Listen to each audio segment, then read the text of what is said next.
बिस्मिल्लाहिर्रहमानिर्रहीम। आज हम डेटा बाइंडिंग का टॉपिक कवर करेंगे।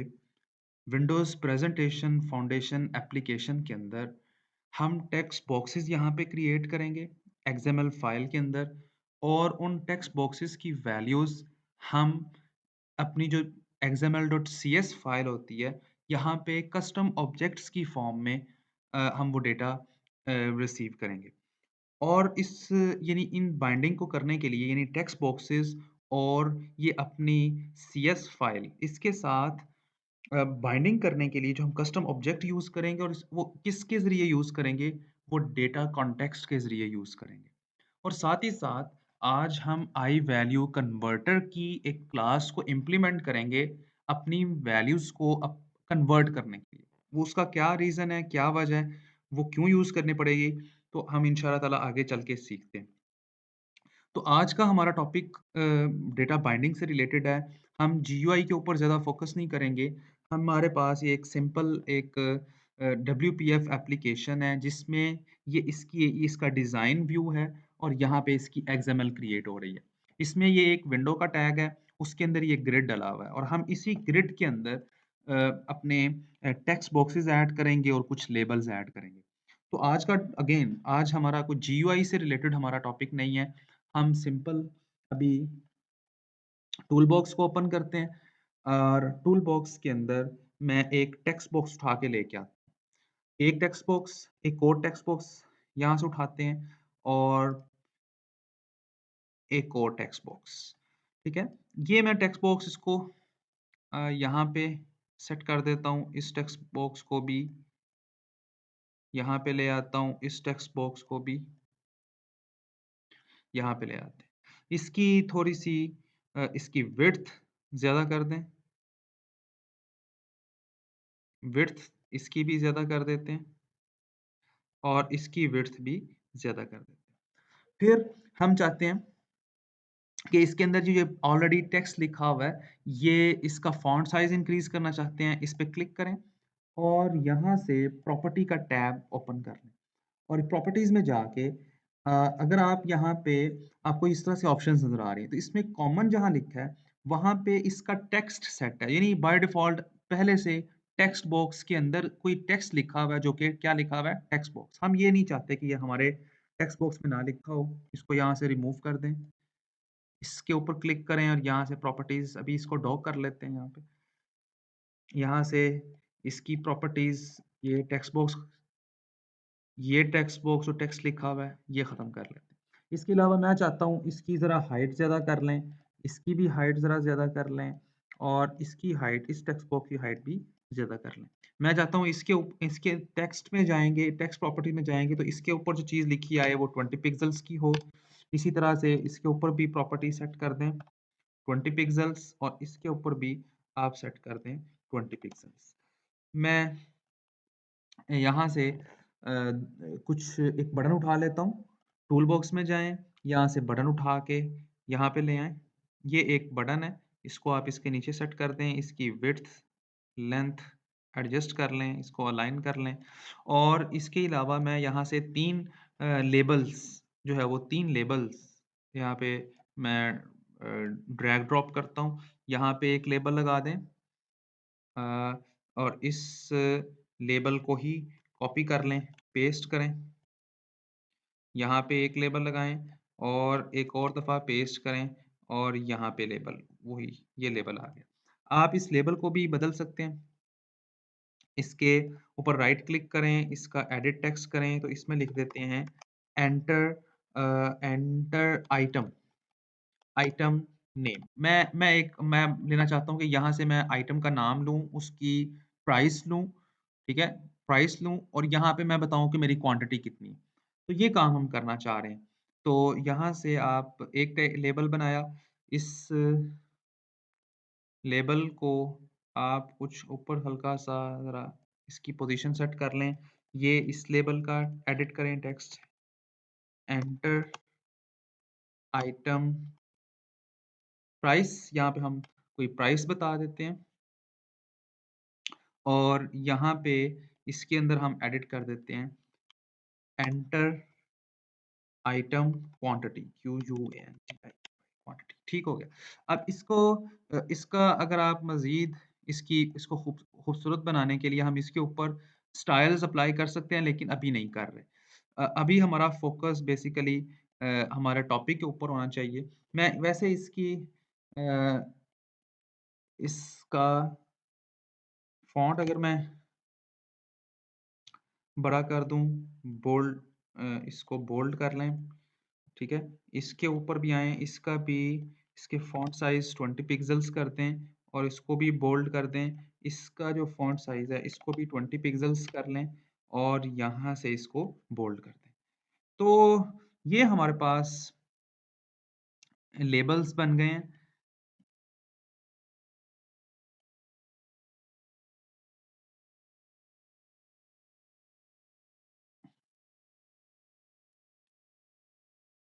इसको ज़रा यहाँ से एडजस्ट कर लेते हैं,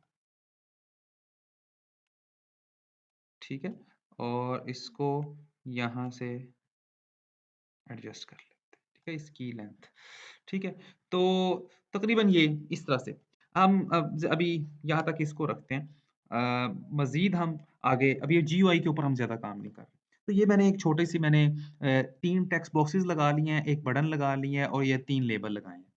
अब मैं क्या करता हूँ, अब पहला तरीका आप सुनें, मैं इन टेक्स्ट बॉक्स के नाम रखता हूँ। मैं इसका इसका टेक्स्ट बॉक्स का नाम रख देता हूँ T1। फिर मैं इसी तरह से अगले टेक्स्ट बॉक्स को भी नाम असाइन कर देता हूँ।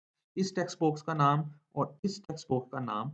अब इस टेक्स्ट बॉक्स ये जो दूसरा है इसका नाम रखते हैं T2 और यहाँ पे जो हमारे पास यहाँ पे टेक्स्ट बॉक्स है T3 इसको मैं कह देता हूँ T3। अब पहला तरीका तो ये है कि मैं अगर इस बटन के ऊपर क्लिक करूँ, तो अब इसका क्लिक इवेंट आप यहाँ पे क्लिक इवेंट बना लें, इसके ऊपर क्लिक करें। प्रॉपर्टीज़ में जाएँ, प्रॉपर्टीज़ में यहाँ इवेंट्स के ऊपर आप ये इवेंट्स का बटन है, इस पे क्लिक करें। तो यहाँ आप इस बटन के अगेंस्ट जो-सा इवेंट यहाँ पे रजिस्टर करवाना चाहते हैं, आप करवा सकते हैं। मैं क्लिक के बदले कौन-सा फंक्शन चले, यहाँ फंक्शन का नाम लिखें, बटन क्लिक। ये मैंने फंक्शन बनाया, तो ये मेरी सीएस फाइल के अंदर ये चीज़ यहाँ पे मिल गई। तो अब ये एक बटन क्लिक का फंक्शन बन गया। यानी अब मैं ये वाला बटन प्रेस करूँगा, तो मेरा ये वाला फंक्शन जो है बैकएंड के ऊपर चल पड़ेगा। अब मैं ये चाहता हूँ अगर पहली बात तो आप यहाँ पे ये चाहते हो कि मैं यहाँ पे एक मैसेज बॉक्स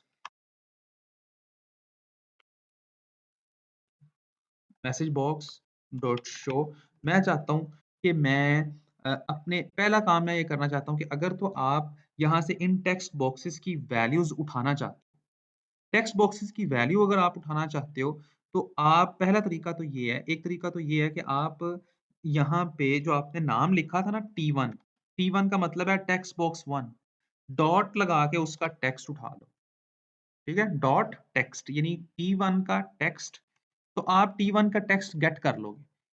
मैं यहाँ पे कंकैटिनेशन करता हूँ इसके साथ, कोई स्पेसेस डालता हूँ और यहाँ पे मैं लिख देता हूँ कोई डैशेज़ डाल देता हूँ और फिर उसके बाद मैं T2 को उठाना चाहता हूँ, तो आप यहाँ पे लिखें T2 डॉट टेक्स्ट, उसका टेक्स्ट आपको मिल जाएगा।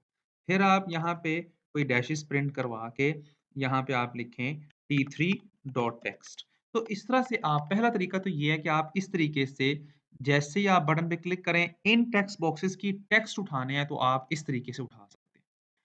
तो पहला तरीका तो आपके पास ये है। तो अब इसमें इसको पहले चला के देखते हैं। मैं ये कंट्रोल F5 बटन प्रेस करता हूँ, कंपाइल होगा।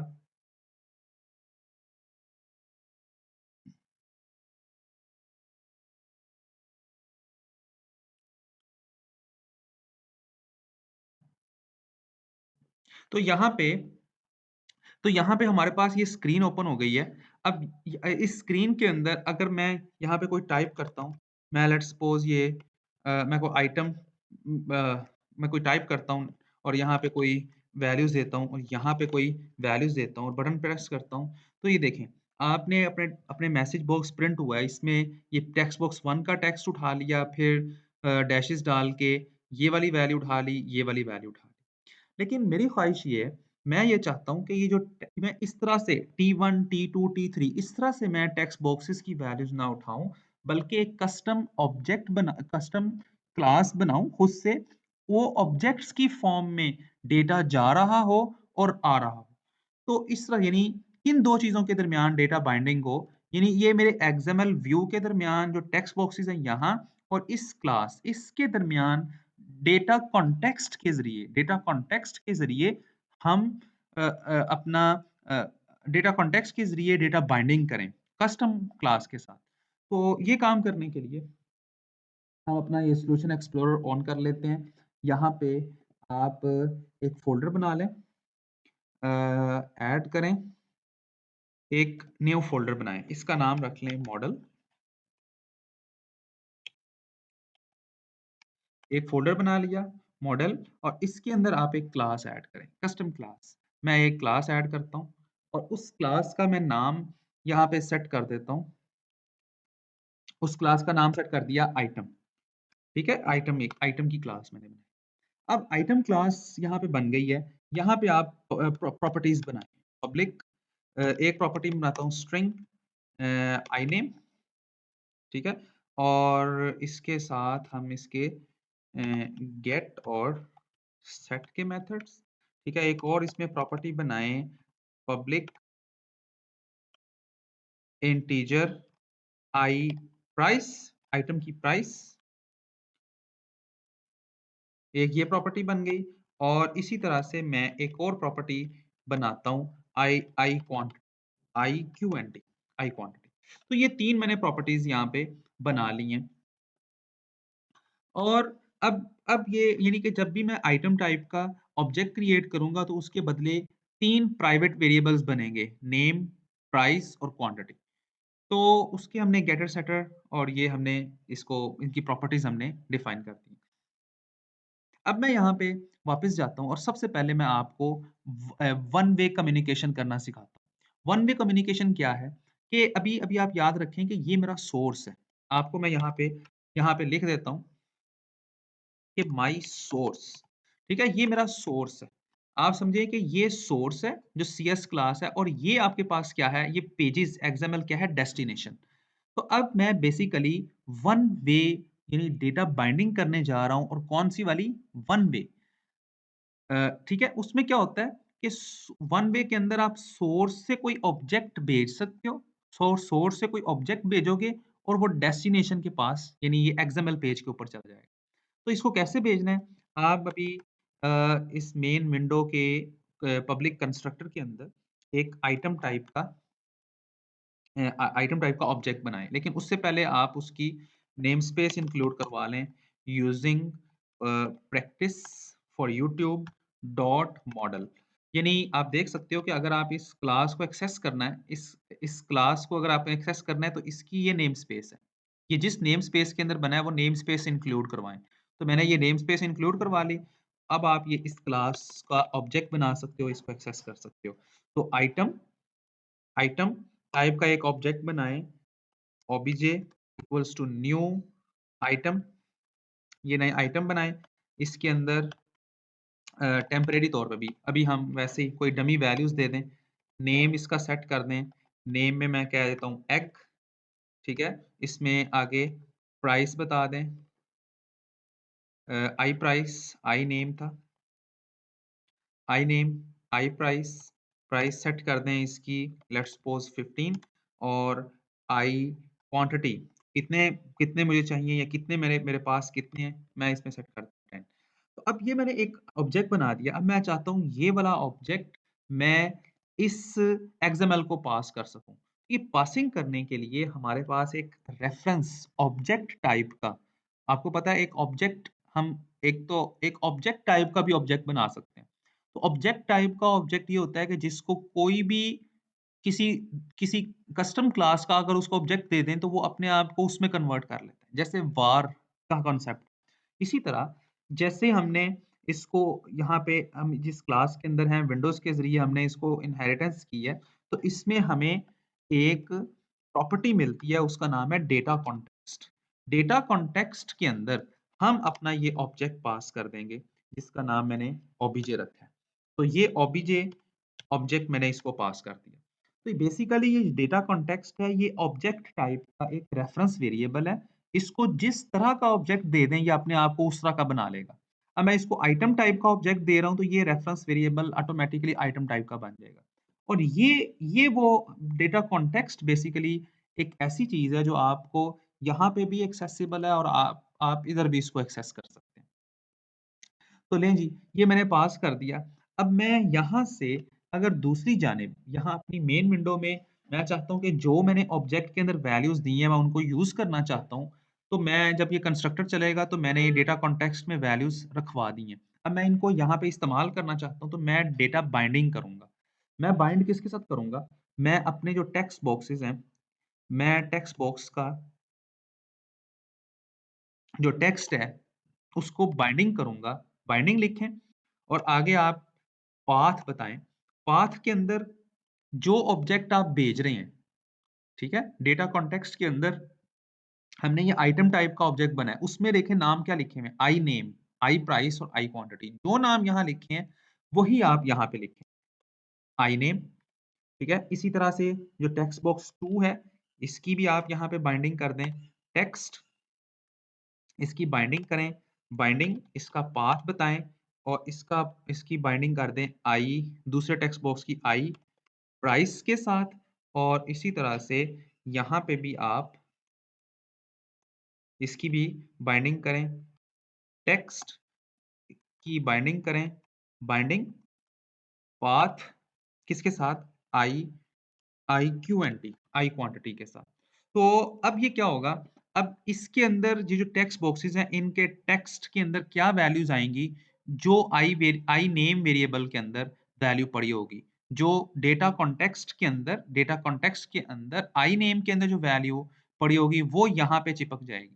ठीक है? बाइंड हो जाएगी, जुड़ जाएगी। किसके साथ? टेक्स्ट के साथ। ठीक है? ये इसी तरह आई प्राइस और आई क्यूएनटी की वैल्यू। तो हम इसको अब चला के देखते हैं। तो ये देखें, ये ऐसे हमने इसको चलाया, तो ये जो वैल्यूज़ यहाँ पे यानी जो वैल्यूज़ मैंने ऑब्जेक्ट भेजा था, वो देखें वो वैल्यूज़ यहाँ पे लग गई। अब इसको मज़ीद अब मैं ये करना चाहता हूँ, कि अब मेरा दूसरा काम ये करना है कि यहाँ से ये तो मैंने क्या किया पहला तरीका, कि मैंने यहाँ से एक ऑब्जेक्ट पास किया और वो यहाँ पे रिसीव हो गया। अब मैं चाहता हूँ कि दूसरा तरीका भी तो हो ना, यानी जो मैं यहाँ पे टाइप करूँ, तो टाइप करने पे यहाँ पे जो टाइप किया वो दूसरी जानिब भी रिसीव हो, वो दूसरी जानिब भी मुझे मिल जाए। तो ये काम करने के लिए यानी वो दूसरी जानिब भी मुझे मिल जाए, ये काम करने के लिए मुझे क्या करना पड़ेगा, मैं बटन के ऊपर यानी अब इसमें डेटा बाइंडिंग का मतलब यही है, ये मैंने बाइंड किया ना तो इसका मतलब ही यही है कि मैंने जो यहाँ पे जो चीज़ अब मैं लिखूँगा ना, यहाँ पे जो चीज़ भी लिखूँगा वो डेटा कॉन्टेक्स्ट के आई नेम के अंदर, आई प्राइस के अंदर, आई क्वांटिटी में ऑटोमैटिकली चले जाएगी। तो अब मैं इसको गेट करना चाहता हूँ तो बटन के क्लिक पे जो मैंने इवेंट लिखा था, बटन के क्लिक पे ये इवेंट लिखा था। अब यहाँ पे मैं अगर उन टेक्स्ट बॉक्सेस की वैल्यूज़ गेट करना चाहता हूँ, तो मैं यहाँ पे लिखूँगा मैं एक आइटम टाइप का एक टेम्परेरी वेरिएबल बना लें ओबीजे और आप क्या करें दिस डॉट डेटा कॉन्टेक्स्ट, ठीक है?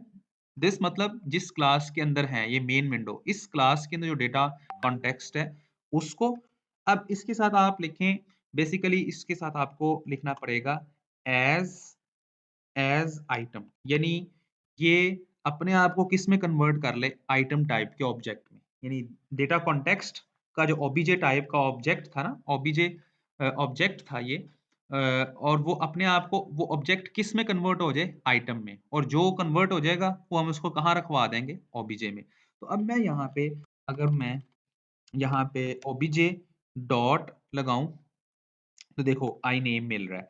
फिर यहाँ पे ओबीजे ओबीजे डॉट हमें प्राइस मिल रही है और फिर यहाँ पे मैं अगर लिखता हूँ ओबीजे डॉट क्वांटिटी, ठीक है? तो अब मैं इसको चला के देखता हूँ, तो देखें इसमें हुआ क्या है, जो मैंने वैल्यू शुरू में पास की थी, वो देखें यहाँ पे भी पहुँच गई है, वो यहाँ पे पहुँच गई है।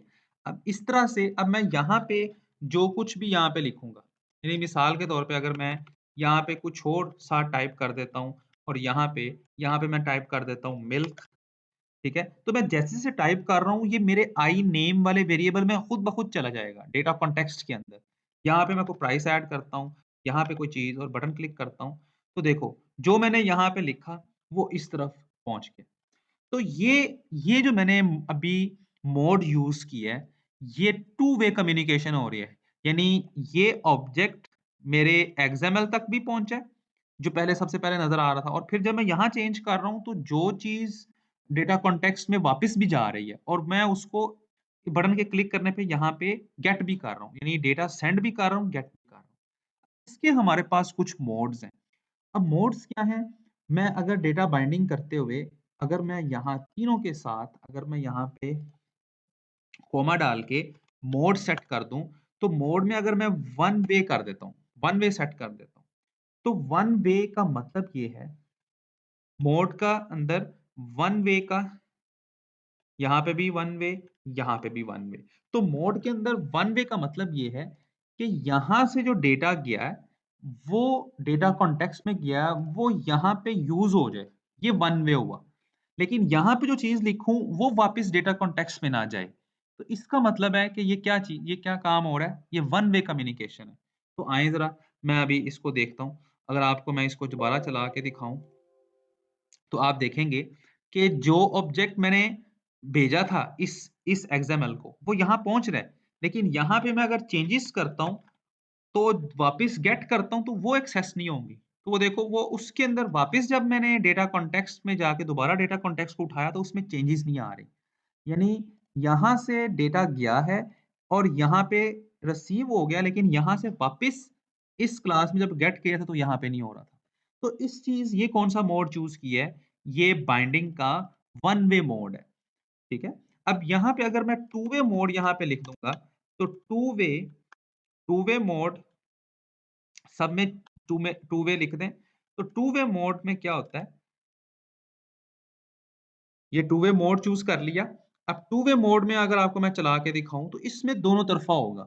यानी मैं वहाँ से डेटा भेजा, वो डेटा ये देखो यहाँ पे चिपका भी हुआ है, रिसीव भी हुआ है और अगर मैं यहाँ पे चेंजेस करता हूँ यहाँ बेसिकली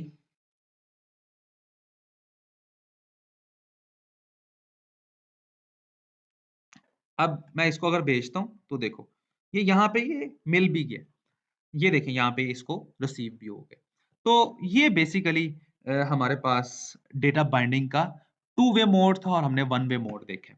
अब इसकी बजाय अगर मैं अब ये चाहता हूँ, मैं एक काम करना चाहता हूँ कि मैं ये जो यहाँ से डेटा कॉन्टेक्स्ट में रखवा रहा हूँ, वो मुझे यहाँ टेक्स्ट बॉक्सेस में ना मिले। वो मैं नहीं लेना चाहता। लेकिन यहाँ पे जो लिखूँ, वो वापस चला जाए। तो बेसिकली इसको क्या कहते हैं, ये कौन-सा मोड है? वन वे मोड है, यानी एक्सएमएल से सोर्स की तरफ। ये मैंने आपको कहा था ये मेरा सोर्स है। तो एक्सएमएल से सोर्स की तरफ हम डेटा भेजना चाहते हैं, सोर्स से इस तरफ नहीं लेना चाहते। तो कौन-सा मोड यूज़ करेंगे? हमारे पास एक और मोड भी यहाँ पे अवेलेबल है। उस मोड को हम कहते हैं one way to source. One way to source, one way to source, ठीक हो गया? तो अब हम ज़रा इसको चला के देखते हैं। अब आप देखें, अब ये 2 चीज़ें रेड हो गई हैं, इसका मतलब मैं अभी बताता हूँ कि क्यों रेड हैं। अभी इसी के लिए हमने आई वैल्यू कन्वर्टर सीखना है। तो बहरहाल अब ये 2 चीज़ें रेड हुई हैं, अभी सीखते हैं क्या है। लेकिन अब देखो जो डेटा मैंने भेजा था वो यहाँ पे नज़र नहीं आ रहा। जो डेटा मैंने भेजा था वो यहाँ पे नज़र नहीं आ रहा। लेकिन यहाँ से अगर मैं कोई डेटा यहाँ से भेजता हूँ, यहाँ से अगर मैं कोई डेटा भेजता हूँ, तो देखिएगा ये दूसरी जानिब पहुँच जाएगा। ठीक है? वो यहाँ पे पहुँच गया। तो अब मेरा क्वेश्चन ये है कि अब ये 3 मोड्स हमने देख लिए हैं। मेरा क्वेश्चन ये है कि ये रेड क्यों है? तो ये रेड इसलिए हैं बेसिकली ये रेड इसलिए हैं कि मैं देखो इस टेक्स्ट बॉक्स को आई नेम आपको पता है टेक्स्ट बॉक्स के अंदर जो चीज़ भी होती है वो एज़ अ स्ट्रिंग यूज़ हो रही होती है। अब यहाँ पे भी जो चीज़ है वो स्ट्रिंग है, यहाँ पे भी जो चीज़ है वो स्ट्रिंग है। लेकिन यहाँ पे इस स्ट्रिंग वैल्यू को अ, मैं किसको असाइन कर रहा हूँ? एक इंटीजर टाइप के वेरिएबल आई प्राइस को। यहाँ पे ये रेड क्यों है? क्योंकि मैं एक स्ट्रिंग टाइप की चीज़ को मैं इसको असाइन कर रहा हूँ एक एक क्वांटिटी टाइप के वेरिएबल को जो कि इंटीजर है। तो वो वहाँ पे कॉन्फ्लिक्ट आ रहा है कि आप स्ट्रिंग को इंटीजर में रखवा रहे हैं या बाइंड करवा रहे हैं इंटीजर के साथ। तो ये रीज़न है कि ये यहाँ पे हमें काम करने नहीं दे रहा। तो ये देखें इसके साथ कोई इश्यू नहीं है। तो अब ये one way one way to source की वक़्त ये रेड हो जाता है। तो अब इसको कैसे कन्वर्ट करना है, हमने यहाँ पे एक ऐसा कोड करना है कि जब भी हम एक ऐसा कोड लिख रहे हैं कि जब भी हम लोग वैल्यूज़ असाइन करें, जब भी हम बाइंड करें यानी इसकी वैल्यूज़ टेक्स्ट बॉक्स की वैल्यूज़ जब डेटा कॉन्टेक्स्ट के अंदर प्राइस को लग रही हो तो कन्वर्ट होके लगें। टेक्स्ट से कन्वर्ट हो जाएँ इंटीजर के अंदर। तो उसके लिए फिर हमें आई वैल्यू कन्वर्टर लिखना पड़ता है। तो आइए हम आई वैल्यू कन्वर्टर को सीखते हैं कि वो क्या चीज़ है, वो देखें। अब इसमें हम करेंगे क्या, मैं इसी मॉडल क्लास में या आप यहाँ पे बेशक यहाँ पे ऐड कर लें या मॉडल क्लास में, मैं आपको मॉडल में आपको बेसिकली मॉडल में करके दिखाता हूँ, ठीक है? तो हल्की-सी चेंज करना पड़ेगी, मैं आपको बताता हूँ ज़रा। ये मॉडल क्लास के अंदर मैं एक क्लास क्रिएट कर लेता हूँ और उसका नाम रख देता हूँ माई अ, हमने बेसिकली स्ट्रिंग से इंटीजर से स्ट्रिंग में कन्वर्ट करना है या स्ट्रिंग से इंट में कन्वर्ट करना है। तो हम यहाँ पे इसका नाम रख देते हैं माई कन्वर्टर कन्वर्टर, ठीक है? ये मैंने एक क्लास बना ली। अब ये जो क्लास आपने बनाई है, इसमें एक नेम स्पेस इंक्लूड करें using system dot using system dot Microsoft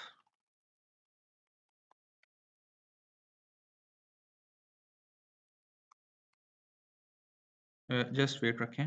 माई कन्वर्टर बेसिकली इसको हमने I value converter I value converter और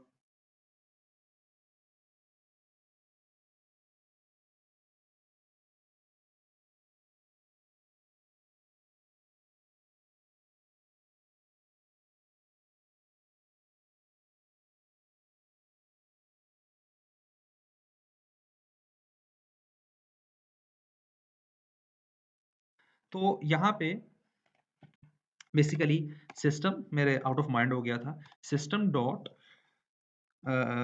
विंडोज विंडोज में विंडोज डॉट डेटा यहाँ पे ये नेम स्पेस हमने इंक्लूड करवानी है। तो यहाँ पे आई वैल्यू कन्वर्टर का एक इंटरफेस यहाँ पे हमें मिलेगा। अब आपको पता है कि जब भी आप कोई इंटरफेस ऐड करते हैं तो इंटरफेस उस वक़्त तक एरर देता रहेगा जब तक उसके हम मेथड्स जो वो प्रोवाइड करता है उसको इम्प्लीमेंट नहीं कर लेते, उसको ओवरराइड नहीं कर लेते। तो ये इसको ओवरराइड करने हैं कौन से मेथड है ये देखें इम्प्लीमेंट इंटरफेस इंटरफेस को इम्प्लीमेंट कर लें। तो ये बेसिकली हमें 2 कन्वर्ट करने के 2 फंक्शंस प्रोवाइड करता है। तो बेसिकली ये 2 फंक्शंस हैं। अब ये क्या करेगा, कन्वर्ट का फंक्शन उस वक़्त चलेगा जब हम किसी चीज़ को सोर्स से डेस्टिनेशन की तरफ लेके जाएँगे और कन्वर्ट बैक का फंक्शन उस वक़्त चलेगा जब हम किसी डेस्टिनेशन से चीज़ को सोर्स के ऊपर लेके जाएँगे। तो इस लिहाज से अगर हम देखा जाए तो मेरी ये विंडोज़ ये जो सीएस फाइल है, ये मेरी सोर्स है। सोर्स से मैं कहाँ लेके जा रहा हूँ? डेस्टिनेशन की तरफ। तो इस लिहाज से जब मैं यहाँ पे मेरा सोर्स क्या है? ये इंटीजर है। इंटीजर टाइप का प्राइस है, इंटीजर टाइप की प्राइस है, उसको मैंने किसमें कन्वर्ट करना है? स्ट्रिंग के अंदर। यानी सोर्स से जब मैं डेस्टिनेशन की तरफ जाऊँगा, तो मैं अपनी इंटीजर से इंटीजर से टेक्स्ट बनाऊँगा, इंटीजर से स्ट्रिंग बनाऊँगा और जब मैं कन्वर्ट बैक में क्या होगा? कन्वर्ट बैक में जो मेरे पास टेक्स्ट है, वो इंटीजर में कन्वर्ट होगा। तो इसलिए मैं अपने इस कन्वर्ट के फंक्शन में क्या करूँगा? ये वैल्यू मेरे पास पड़ी हुई है। मैंने बेसिकली यहाँ पे रिटर्न करना है, ये फंक्शन चले, तो कन्वर्ट के अंदर इस फंक्शन में इंटीजर मिलेगा। ठीक है? कन्वर्ट के अंदर क्या होता है जब आप सोर्स से डेस्टिनेशन की तरफ जा रहे हो, इंटीजर मिलेगा, इंटीजर को स्ट्रिंग बनाना है। तो मैं यहाँ पे लिख दूँगा वैल्यू डॉट टू स्ट्रिंग ठीक हो गया? और अ, वैल्यू डॉट टू स्ट्रिंग अब इसके बजाय इसके बाद जो कन्वर्ट बैक होगा, कन्वर्ट बैक में बेसिकली हम जब डेस्टिनेशन से सोर्स की तरफ आ रहे हों, यानी उस केस में इस केस में हमारे पास स्ट्रिंग जो थी, ये स्ट्रिंग ये डेस्टिनेशन है, ठीक है? और इसको मैं किसमें कन्वर्ट करना चाह रहा हूँ? इसको मैं किसी इंटीजर वेरिएबल में कन्वर्ट करना चाह रहा हूँ। तो ये स्ट्रिंग से मुझे इंटीजर बनाना है, तो ये रीज़न है कि मैं यहाँ पे कन्वर्ट बैक के अंदर ये काम नहीं करूँगा। लेकिन यहाँ पे आपको एक एरर से बचने के लिए यहाँ पे आपको लिखना चाहिए, पहले चेक करना चाहिए कि वो कहीं एक्सेप्शन ना आ जाए। अव्वल तो आप एक्सेप्शन हैंडलिंग के लिए यहाँ ट्राई कैच लगा सकते हैं, लेकिन फिर भी आप यहाँ लिखें कि अगर वैल्यू अगर इस तरह से है, ठीक है? वैल्यू डॉट टू स्ट्रिंग, ठीक है? इसको यानी जो वैल्यू आई है उसको टू स्ट्रिंग में, क्योंकि वो ऑब्जेक्ट टाइप का है उसको आप स्ट्रिंग में कर लें।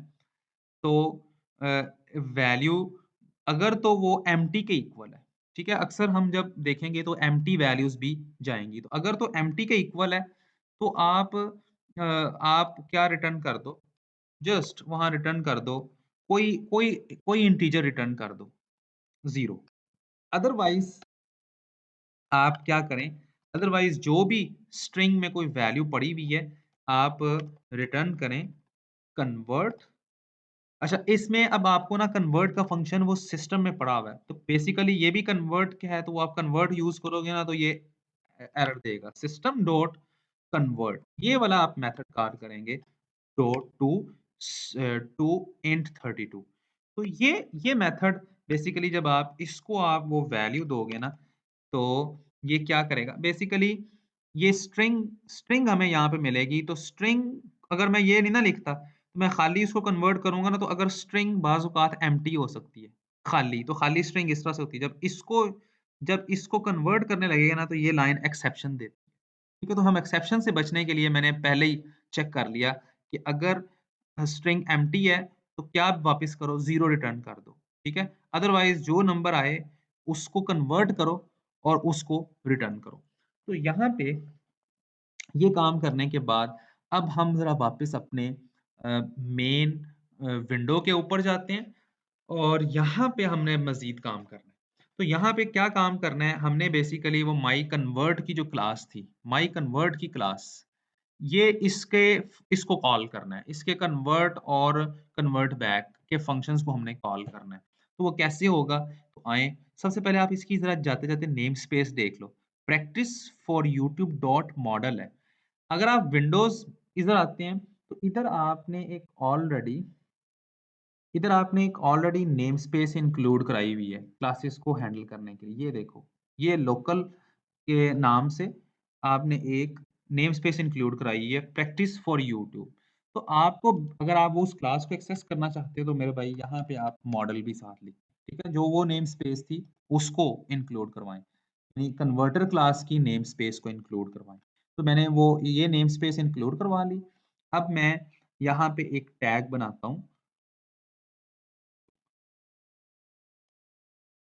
यहाँ पे आप एक टैग बनाएँ विंडो रिसोर्सेज़ के नाम से। विंडोज़ रिसोर्सेज़ के अंदर आप एक लोकल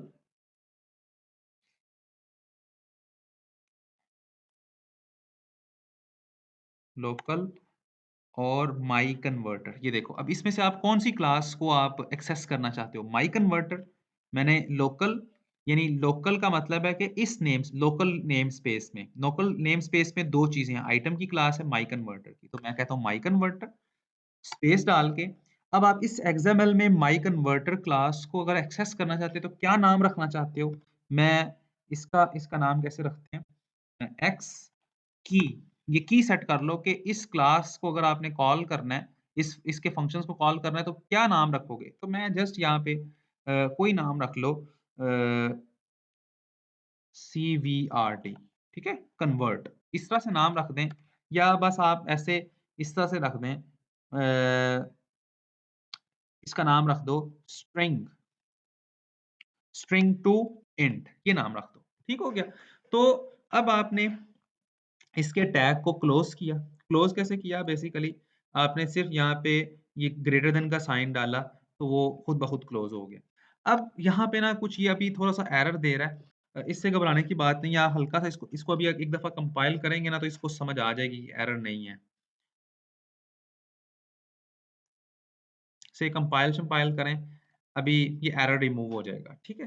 तो अब ज़रा नीचे आएँ, अब आप नीचे जब आएँगे, तो जब भी आप ये प्राइस और क्वांटिटी को करने लगें, प्राइस और क्वांटिटी को चेक करने लगो, तो आप यहाँ पे फंक्शन कॉल किया करो। जब भी यानी ये वैल्यू जब आप रिसीव करने लगे, ये व प्राइस की वैल्यू लगने लगे, यानी प्राइस इंटीजर की वैल्यू यहाँ पे लगने लगे या यहाँ से वैल्यू इस वेरिएबल में जाने लगे, तो कन्वर्ट की क्लास जो है, जो आई वैल्यू कन्वर्टर हमने इम्प्लीमेंट किया हुआ है, वो वाला मेरी वो इम्प्लीमेंटेशन चल जाए, जो मैंने जिसको ओवरराइड किया है फंक्शन। तो वो कैसे चलेगी? आप यहाँ पे लिखें कन्वर्टर और कन्वर्टर के अंदर ये कर्ली ब्रैकेट्स डालें। यहाँ पे आके आप बताएँगे स्टैटिक स्टैटिक रिसोर्स स्पेस डाल लें और स्पेस डालने के बाद अपना जो स्टैटिक रिसोर्स है उसके अंदर वो अपना जो आपने की बनाई थी स्ट्रिंग टू इंट ये बताएं इसको। यानी कन्वर्टर के अंदर यानी जब भी ये वेरिएबल्स मेरे यूज़ होने लगे, प्राइस के अंदर वैल्यू रखवाने लगें या प्राइस की वैल्यू को टेक्स्ट बॉक्स में रखने लगें या टेक्स्ट बॉक्स की वैल्यू प्राइस वेरिएबल में रखने लगें, तो क्या हो मेरे स्टैटिक रिसोर्स के अंदर स्ट्रिंग टू इंट का मतलब है ये मैंने ऊपर रजिस्टर किया हुआ है कि स्ट्रिंग टू इंट का मतलब है कि कौन सी क्लास माई कन्वर्टर की क्लास और माई कन्वर्टर की क्लास के अंदर कौन सा मेथड तो वो डिपेंड करता है कि अगर आप इंटीजर से टेक्स्ट में कन्वर्ट करने लगे यानी सोर्स वाली चीज से डेस्टिनेशन वाली चीज में कन्वर्ट करने लगे तो कन्वर्ट का फंक्शन चलेगा और जब आप टेक्स्ट बॉक्स से इंट में कन्वर्ट करने लगे हैं तो कन्वर्ट बैक फंक्शन। तो अब हम इसको यहाँ अगर हम इसको अब चला के देखते हैं कंट्रोल F5 इसको चला के देखें तो अ, अभी देखें पहले वैल्यूज देख लेते हैं पहुंच रही हैं कि नहीं पहुंच रही। वैल्यूज पहुंच रही हैं लेकिन अभी ये रेड था जस्ट वेट रखें अभी इसकी रेडनेस नहीं गई रीजन इसलिए नहीं गई क्योंकि मैंने सिर्फ इसको ये फंक्शन यहाँ पे कॉल किया। आपको मैं कॉपी नहीं करता, मैं आपको दोबारा लेके दिखा देता हूँ। इसके साथ भी लिखना है ना, इसके यानी ये दूसरा टेक्स्ट बॉक्स है, इसके अंदर भी यहाँ पे भी आपने ये मोड है उसके साथ आपने इसमें भी बताना है कि कन्वर्ट करें, कन्वर्ट उसमें ये कर्ली ब्रैकेट्स डालें ठीक है? और इसके अंदर आपने स्टैटिक रिसोर्स बताना है कि कौन सा है आपका स्टैटिक रिसोर्स कौन सा है? स्ट्रिंग टू इंट ठीक है? तो अब आपने दोनों पे अप्लाई कर दिया। तो अब अगर आप इसको चला के देखते हैं, तो आप देखोगे कि अब ये रेड नहीं हो रहा। ये इसलिए रेड नहीं हो रहा क्योंकि इसमें कोई एरर नहीं आ रहा। तो अब आप यहाँ पे कोई नंबर एंटर करें, यहाँ पे कुछ जो आपका दिल करता है एंटर करें, ओके करें, तो देखो यहाँ पे वैल्यू पहुँच रही है। तो ये हमने आज के लेक्चर के अंदर ये चीज़ सीखी है कि डेटा बाइंडिंग कैसे करते हैं one way to source data context के ज़रिए और फिर हमने इसके साथ-साथ हमने ये सीखा कि स्टैटिक रिसोर्सेज़ कैसे होते हैं, आई वैल्यू कन्वर्टर क्या चीज़ होती है। तो ये आज का हमारा टॉपिक था। तो अभी तक के लिए इतना ही। इंशाअल्लाह ताला मज़ीद आगे चलेंगे, तो मज़ीद डेटा डेटा बाइंडिंग के टॉपिक्स मज़ीद हम सीखेंगे इंशाअल्लाह ताला। अल्लाह हाफ़िज़। बहुत शुक्रिया।